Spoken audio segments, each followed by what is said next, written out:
Today has seen a travesty of justice.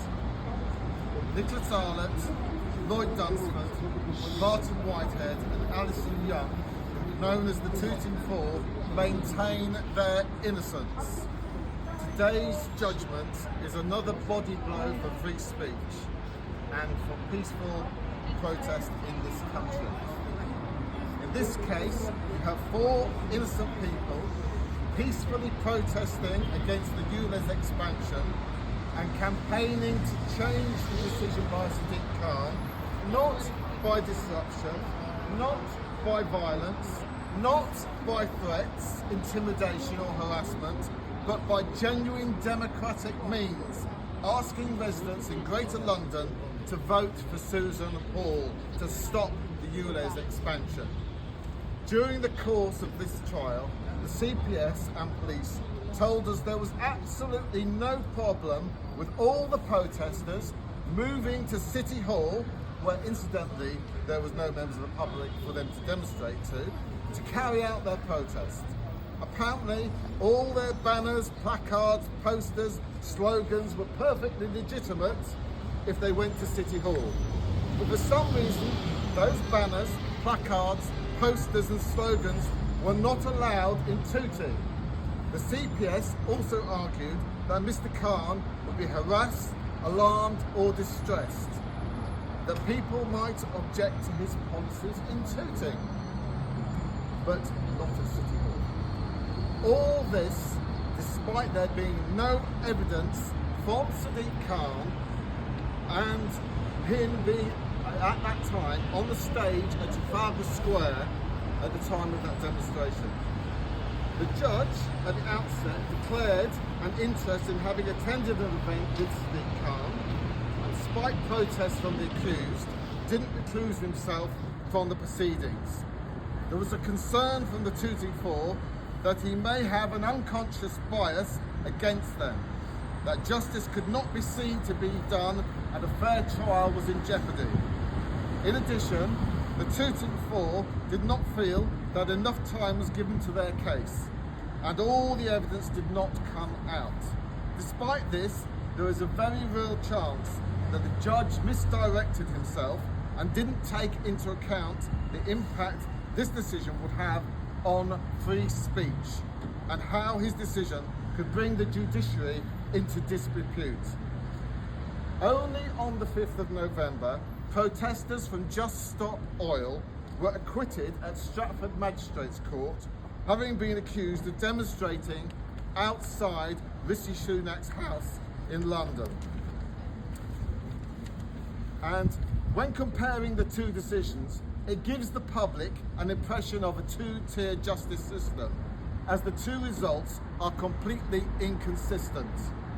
Bearing in mind that there have been at least 70 of these pop-up demonstrations and protests across Greater London in the 18 months leading up to the ULEZ expansion and the election, all without incident and all without any confrontations or run-ins with the police, the decision made today seems perverse to the four accused. Therefore, the Tooting Four will be discussing this with their lawyers and appealing this conviction and sentence at the earliest opportunity. Are there any questions? Simon, what's your view about, I hear that the judge gave a donation to Sadiq Khan's some event he had in 2016. That's been mentioned, but he can't recall, if I remember rightly. So, I think I'd know if I'd made a donation to Sadiq Khan or to anybody for that matter. But then, maybe he's so rich it doesn't matter these days. He basically donations all the time. I don't know. I don't want to particularly have a go at the judge. He's come to a decision, but it seems to me that there was an unconscious bias there, having attended that event with Sadiq Khan, and that could have been at the back. He didn't put that out. He should have taken the opportunity, and I can say this as a JP, that if there is any doubt whatsoever that you might actually have an interest or be not seen to be doing justice at all, you recluse yourself automatically. And on this occasion, that didn't happen. So it should have happened, in my view. Abuse of power as usual. When Any other Mr. questions? But all I can say is these four will continue to protest their innocence, and they're going to look now at appealing properly. Howard, I don't know if you want to say anything on top of what I've said. I'm going to come round there. Just because Howard, again, has been supportive of these guys throughout the time. Yeah, as I said, every single on the 6th of April. I've been to 25 of these protests. I think you said it's 60 or 70 or 80. Yeah. And they've always been peaceful, good-natured and fun. The family environment, the carnival environment, with the fire brigade engines running around it and buses. No problem at all, not obstructing the public whatsoever. I would have been at this protest, so I could have been in the dock with these guys. These people are totally and utterly innocent. All they're doing is standing by hard-pressed drivers and Londoners. I've said many times this is a regressive tax hitting small businesses and people who can't afford to drive but need their vehicles. And unfortunately, what we're seeing here, and I'll say it again, and I'll keep repeating this until I'm blue in the face, this is a political decision. This is nothing to do whatsoever with anything to do these people have done. They've not hurt anyone. Nick here, who was called over by the police quite peacefully, he willingly walked across the policeman. The next minute, he's in handcuffs. Why? And this has got to stop, this sort of thing. And I would recommend they appeal, but it's their decision to do that. And the worst aspect of this is they were leaving. And you take, for example, Ali here, and I don't want to point her out too much. She was on the floor changing out of her dinosaur costume. Changing out of her dinosaur costume to leave. And we got video evidence. And we have got video evidence of it. That didn't come out because the trial may have been too rushed. So appeal seems to be the right process. I just add about Ali. You know, the judge, this just shows how much this judge was not listening or chose to ignore the evidence of the police themselves. In the video evidence, you can see she was actually still putting her boots on after taking her dinosaur. Now, in his summing up, he said that she already had them on. So he had totally ignored the video evidence from the police, which they totally contradicted themselves.